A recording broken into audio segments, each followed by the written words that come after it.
Hey everybody, vlog number 2. I don't know if anyone's had a chance to watch the first one yet, but make sure you watch the first one before you watch this one so you know a little bit about me.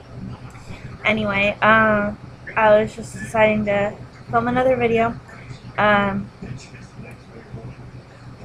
watched a movie last night, and it was called The Attic Expeditions, and oh my fucking god, just don't even bother. If you love psychological horror movies and movies that confuse the hell out of you and you read about it on IMDb and you still don't understand what happened, go for it. But I personally don't like when that happens. Like, really? I want to know what the fuck I just watched. I mean, Brian explained it to me, and I read almost everything I could find about it on IMDb. I still don't know what the fuck happened. Basically, it's about a guy who supposedly went crazy in a mental and is in a mental hospital after murdering his wife in a satanic ritual with magic with a K. And he's been in a coma for 4 years because the anesthesia that they used for the operation that the Dr. Eck did just like fucked up his head, and so he was in a coma for 4 years. I don't get it. I really don't. I don't understand what the fuck happened by the end. Sorry. It just infuriates me when I don't even know what the hell I just watched. I mean, I have a hard time following stuff sometimes, but come on, dude. Anyway, Attic Expeditions, I'm a big movie buff, so I was really excited to be able to see it. I mean, I had to sign up for a free trial with Netflix just so that I could get the DVD to see it because there weren't any torrents or anything for it. That sucked. It was horrible. But yeah. Yeah.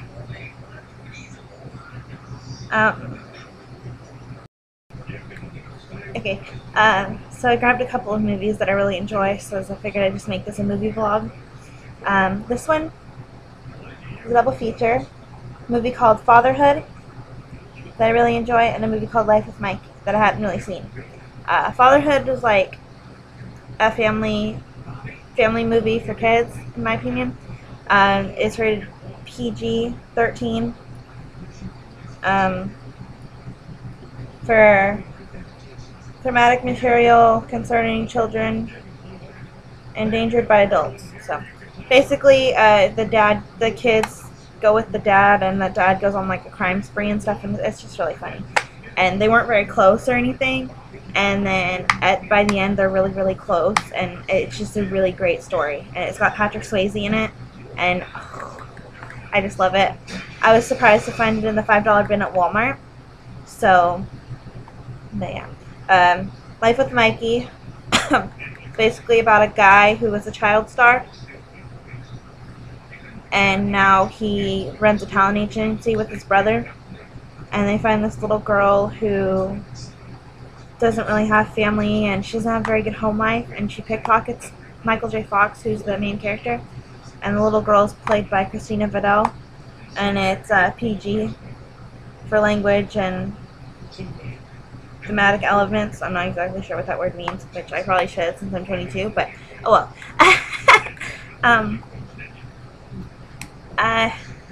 Life with Mikey was really good. It's got a really good story and really good ending, and another childhood favorite of mine, which I was really shocked to find on Blu-ray, was Footloose with Kevin Bacon, not the one from 2012. This one, I have been watching this one since I was, like, before I could probably even talk. I know all the songs by heart, and I really did like the new one, but Kevin Bacon.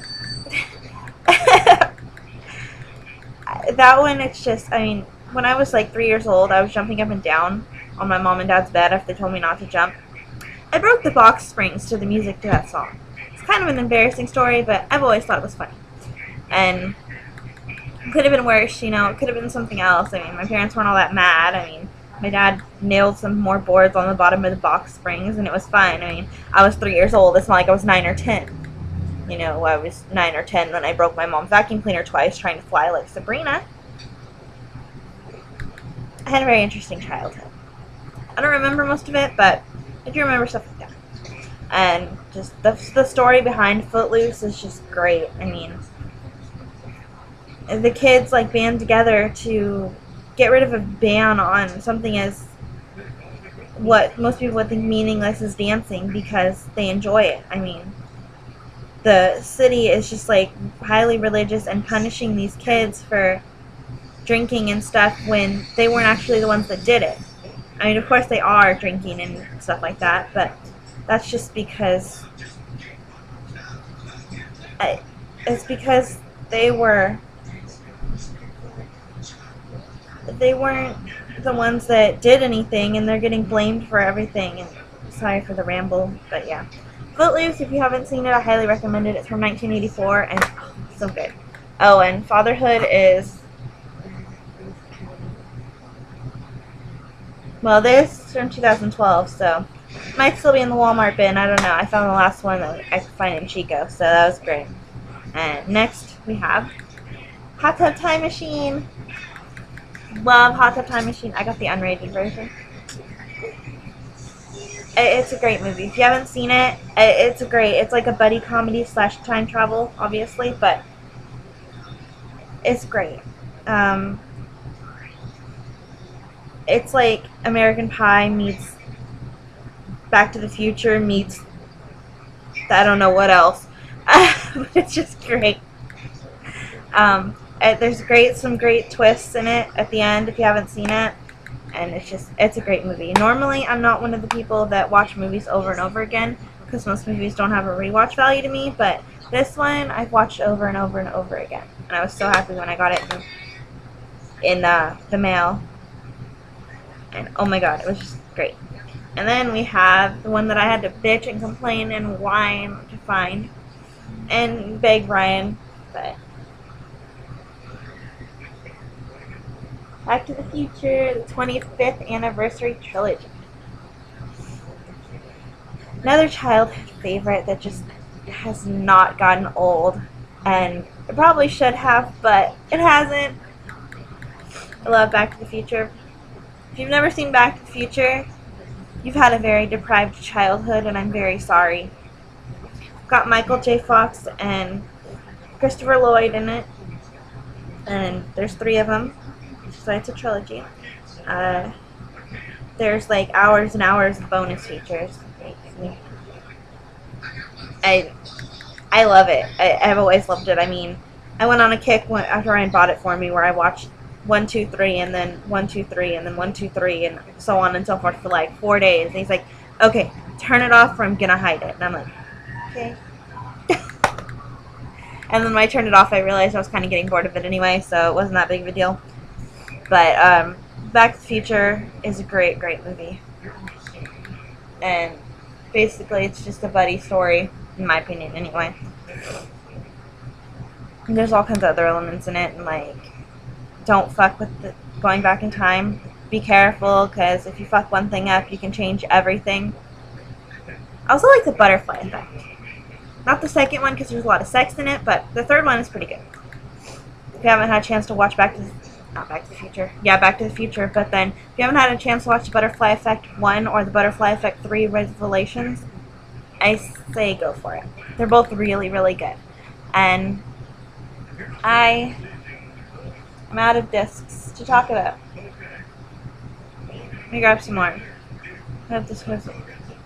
Having cuts in this video doesn't look horrible, but it does. Oh well. Okay. Next we have... this is a triple feature. It's got 3 movies on it. I haven't seen the last one yet, but the other 2 I've seen. Beetlejuice, Charlie and the Chocolate Factory, and Corpse Bride. I think it's a Tim Burton triple feature, even though it doesn't say it, because all the movies are Tim Burton. So, Beetlejuice, I love Beetlejuice. I've always loved Beetlejuice ever since I was little. It's a great story, and I believe in ghosts, so I mean, I even tried drawing a door on the wall and knocking at school, in elementary school. I got in trouble. But it didn't work, and I was pissed. It's like the fact that they try so hard to scare these people out of the house, and then at the end they end up just not even caring, and they all end up living in peace together and everything. It's just great. And then Charlie and the Chocolate Factory. I think it followed the book more, so I think they did a lot better. And the fact that Johnny Depp was in it. Love Johnny Depp. He's such a good actor. And he did really well as Willy Wonka. It was really, like, creepy. Like, the one with Gene Wilder in it from the 70s. That one never really scared me, except for the Oompa Loompas. But the fact that Johnny Depp played Willy Wonka, I think, is the reason I actually had nightmares from Charlie and the Chocolate Factory the first time I saw it. So, in my opinion, it's a really good movie. So, and you can pick it up at Best Buy or Walmart. Or I got mine at Best Buy, and it was on sale because it was Christmas. So I got most of my Blu-rays as Christmas. And it was like, really cheap. It's like, I think we got it for like 20 bucks. So, and the last movie I'm going to talk to you guys about is Meet the Robinsons. Love Meet the Robinsons. First time I ever saw it, I cried. I fucking cried. If you haven't seen this, go out and get it right now. Right now. Go look up at the torrent. Just do something. It's a great movie. I'm not sure if it's Pixar or not. I've never been able to figure that one out. But I love it. And it's just a beautiful story. And it gives orphans out their hope, you know? You're not nothing. And just because you don't have any parents, you might find the perfect family for you. I mean, there's hope. Don't give up. So, hope you guys have enjoyed my movie vlog. If you want to comment about any movies that you've seen or any of the movies I talked about, go right ahead. I can't wait to hear or will read anything. So, thanks for watching, and if you want to subscribe, go right ahead. I'd be very happy with that. Future Mrs. Vine on YouTube. So, yeah. See you guys later.